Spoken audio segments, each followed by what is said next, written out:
Have you ever watched a movie and thought, I know where that was filmed? Or maybe the setting looks familiar, but you can't quite put your finger on it? Welcome to On Location, the program that aims to find out where, when, how, and who. In this episode, I'll be taking you on a tour of some of the locations used by one of the most successful British film comedy series ever made. Yes, The Carry Ons.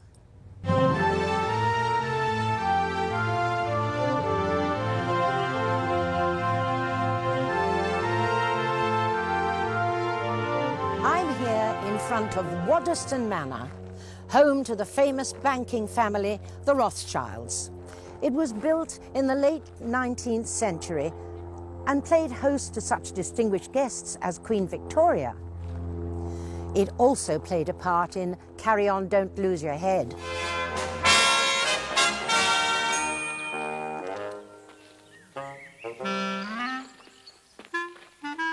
Well, there we are. The Shadow Dove, or as you would call it, number 9. It's well named. Won't be easy to take. Not against 20 soldiers. Are those doors the only way in? Oh, yes. They look pretty solid to me. We'll need a ramp. We passed one in the field. That was a U. Oh, never mind about that. I got a better idea. Gunpowder. Come on. There's only one French chateau in this country, and that is Waddesdon Manor, the Rothschild place. And I hesitated to ask permission to shoot there because it had never been done before. But the man in charge was a brigadier somebody, and I managed to persuade him. And when we'd finished there, although we blew up a false front door in front of his front door, and we had carriages, 4 horses and so on, 4-horse carriages driving round the drive, he was quite happy when we left. It's a wonderful place. But he hasn't got it up here like me, you know. You stupid great fool! What was that?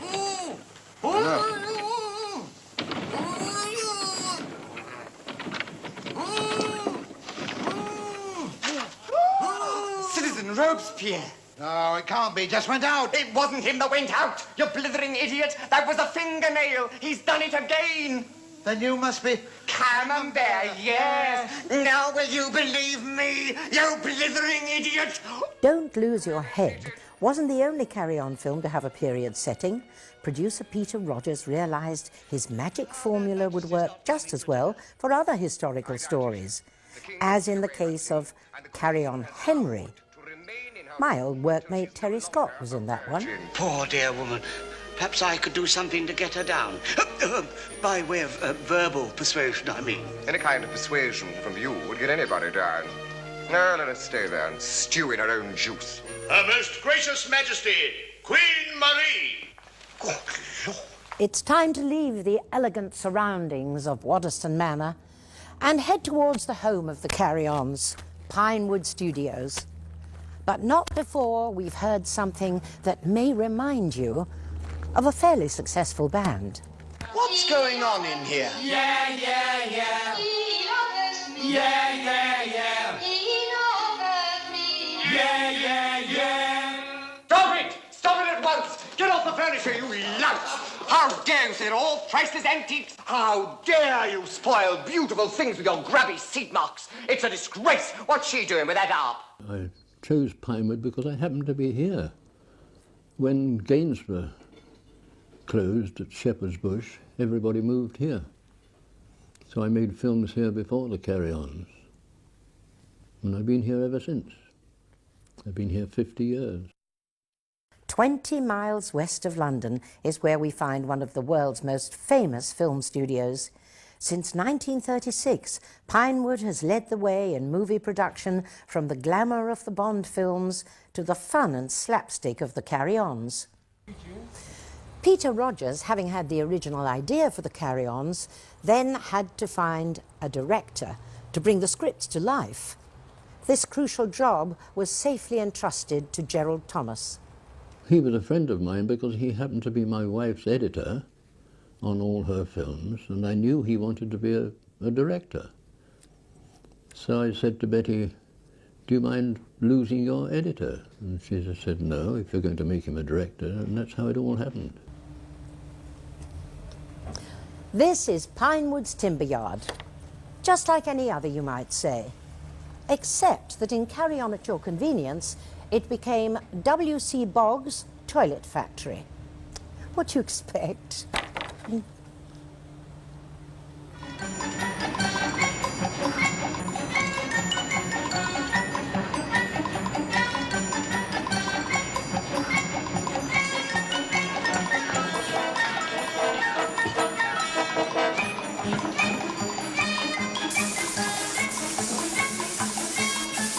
Four matching pairs, blue and green wash basins for Carter's, Aberdeen. Check. 2 Princess suites, complete with stainless steel fittings for Girlings, London. Check. 6 white, top-flushing urinals. Stand up ones. Is there any other sort? I only asked. During the making of Convenience, the Carry On team did manage to escape briefly from Pinewood. Here we see them enjoying Brighton's Palace Pier. It's never been quite the same since. Brighton's West Pier makes an appearance in Carry On Girls. Sadly, my character, Augusta Prodworthy, never left Pinewood, but she did manage to sabotage a beauty contest run by a certain Sydney Fiddler.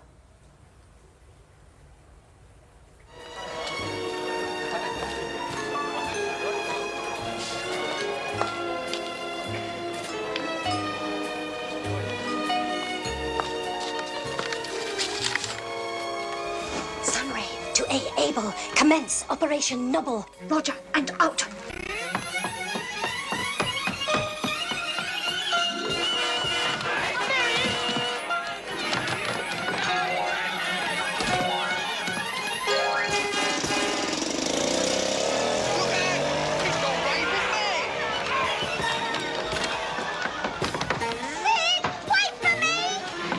Peter Rogers always had a clear idea of the kind of location he required for a new Carry On film. But where did he start? What happens is that you have what they call location wreckers, usually the production manager and cameraman going around looking for likely locations, and then they report to you and you have a look at them and you say, yes, that's all right. Just behind me is one of Pinewood's main buildings. In Carry On Camping, it doubled as a rather posh finishing school for girls. Apart from the odd scuffle.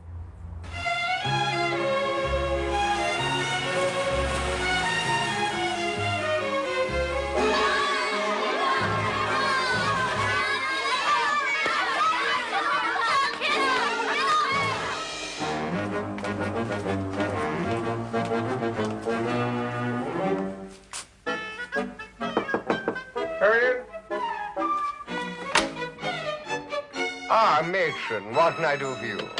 I'm sorry to trouble you, Dr. Soper, but I've been thinking about this camping trip for the girls that have to remain with us during the holidays. What about it? Well, I was wondering whether it really was such a good idea. Perhaps you're forgetting, Matron, it was my idea. Oh, no, and of course it is. An absolutely splendid one. But what? Well, I was wondering whether perhaps they might find it a trifle Spartan. The process, of course, is that first of all you've got your script, or you've got your idea, then you've got your script and your script writer and your script conferences. Then you've got to budget the script. Then you've got to get the distributors to agree to the budget. And then you get your set designer in and your cameraman and get the sets set up, or see what there is around in the scene dock to see what we can use. Everybody does that. Every art director goes through to see what he can use.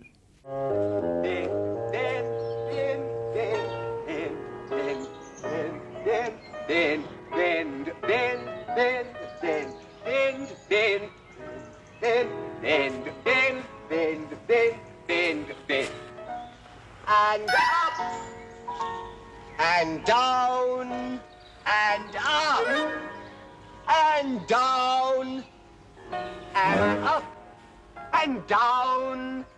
Now really touch those toes, Barbara. And up, and rest.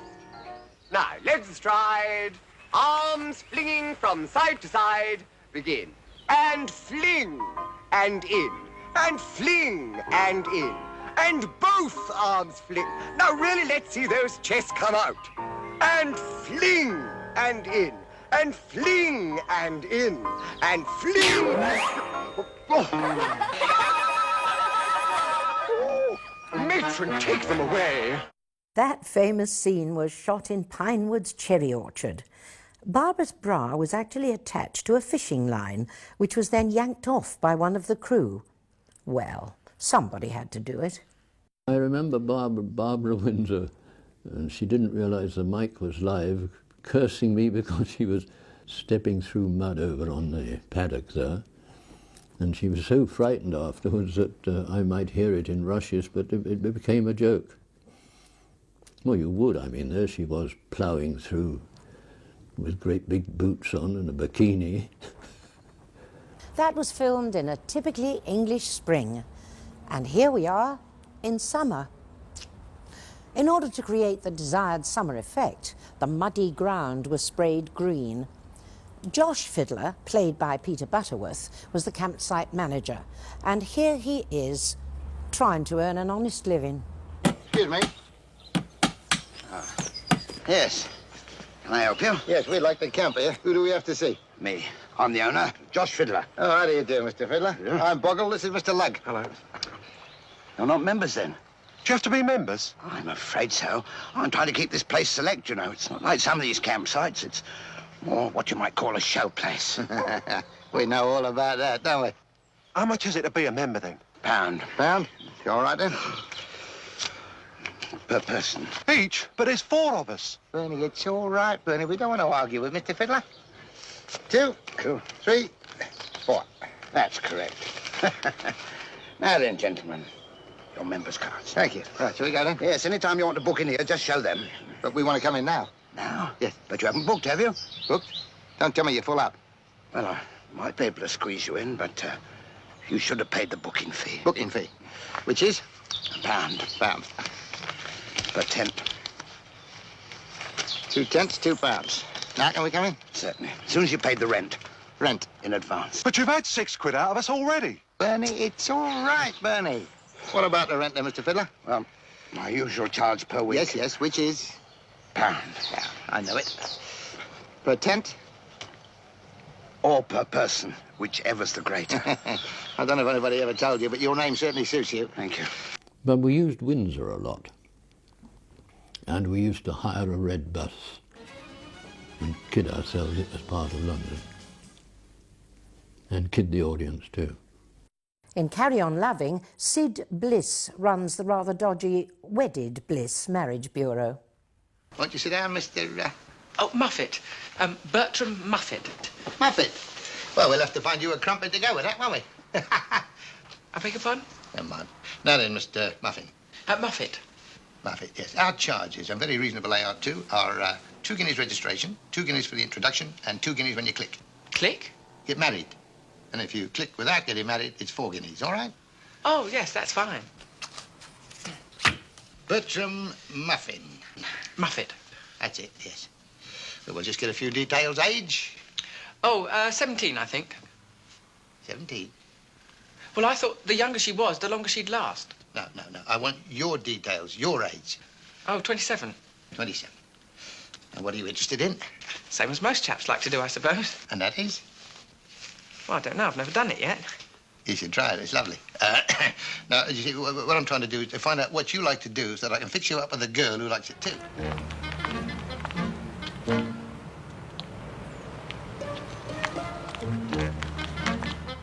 Using Windsor Station for one of its settings, a shifty Charles Hawtrey is seen here in hot pursuit of an equally shifty Sid James.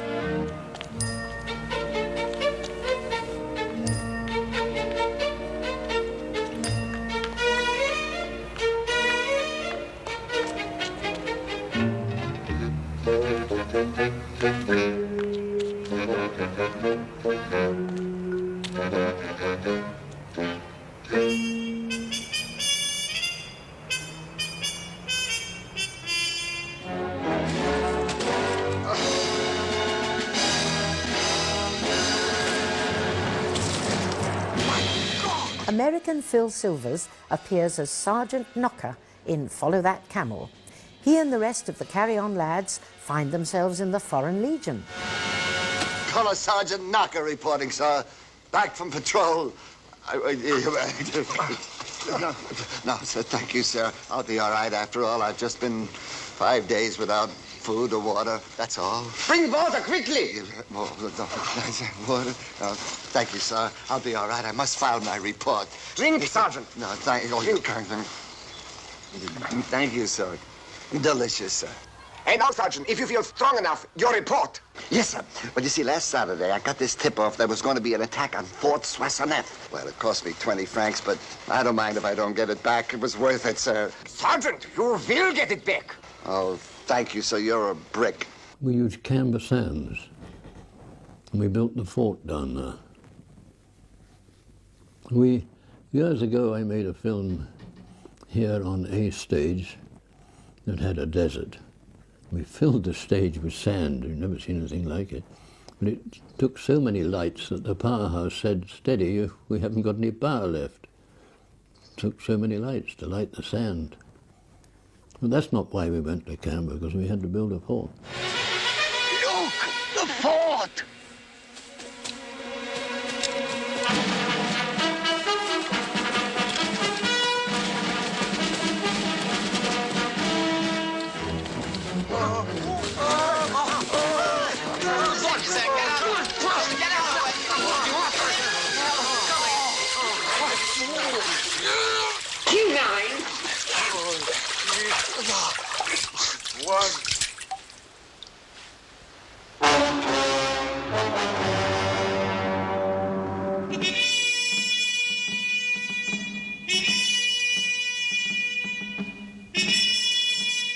I say, sir, are we too late? The leading role was written for Sid James, but he wasn't available. And that, combined with the fact that J. Arthur Rank had always wanted a more international audience, led to the casting of Phil Silvers, the infamous Sergeant Bilko. I feel a bit of movie trivia coming on. Oh.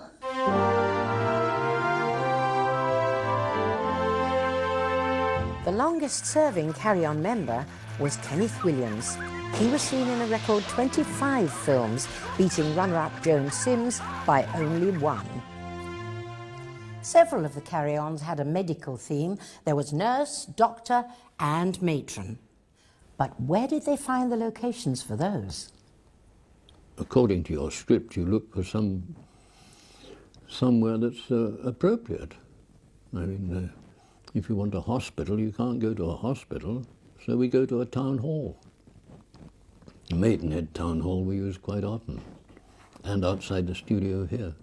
Sir Bernard. Yes, what is it, matron? I would like to apologize for what happened in my room. Matron, if you're worried that I might be considering disciplinary action, you needn't be. We're all mature adult people, and whatever goes on between you and Dr. Good is no concern of mine, however disgusting it may be. But nothing goes on. We're just good friends.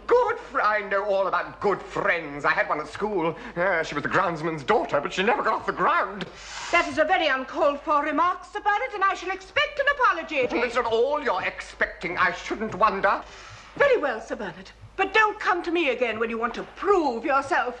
I am a woman, not a do-it-yourself kit.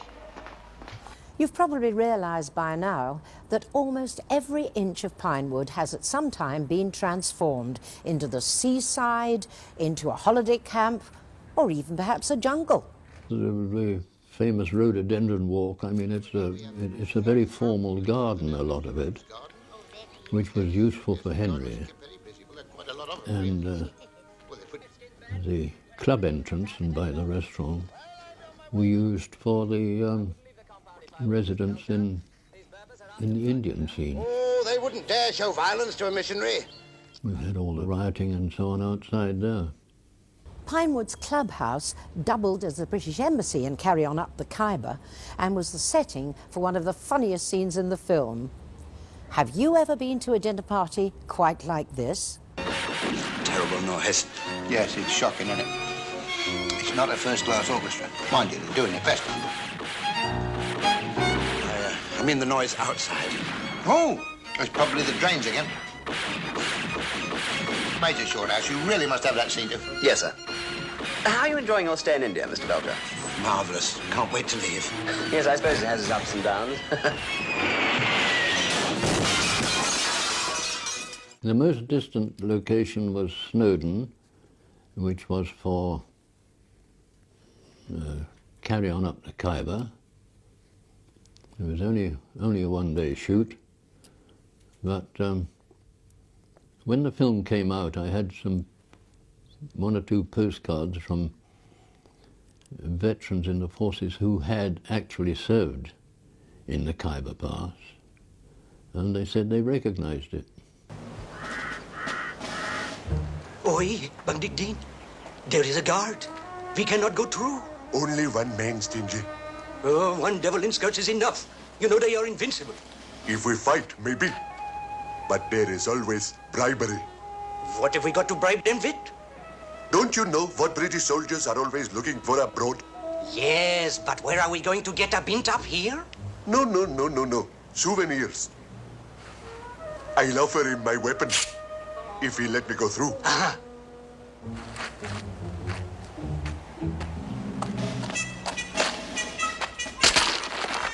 Halt! Who goes? Oh, what's the word? There. Oh, thank you. Who goes there? I go there. Very good friend. Oh, advance friend, and give the password. With pleasure, sir. What is password, please? Pomegranate. Very good. Pass, friend. I took part in 4 carry-ons. The first was Nurse, then there was Carry On Abroad, Carry On Girls, and finally Carry On Columbus. Carry On Nurse, I must have made a great impression because it was about 12 years later that they asked me to be in Carry On Abroad. Now, I really got excited because I thought, what exotic clime are we going to for this? Silly girl. We ended up in the car park at Pinewood. It was very well done. I mean, we had sand imported and we had deck chairs and brollies. There might even been a palm tree. But the weather let us down as usual. It was cold, dull and cloudy. And although the brilliant technicians made it look like a sunny paradise, I couldn't help feeling sorry for the girls in their bikinis who were gradually turning blue. Ooh.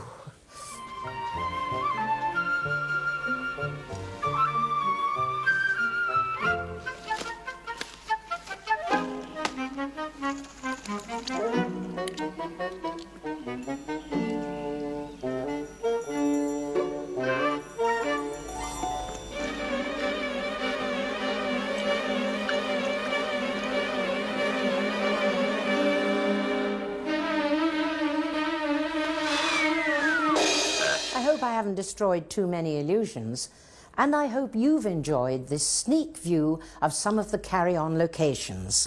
A beautiful wine for a beautiful lady. Well, was that supposed to be a compliment? Better taste the wine first. Better watch it, you'll be pinching your bottom next. Not for me, thank you. No, don't drink. No, I tried it once and didn't like it. Oh. Have a smoke? I tried it once and didn't like it. Strange. Not at all. My daughter is just the same. Your only child, I presume. Yeah.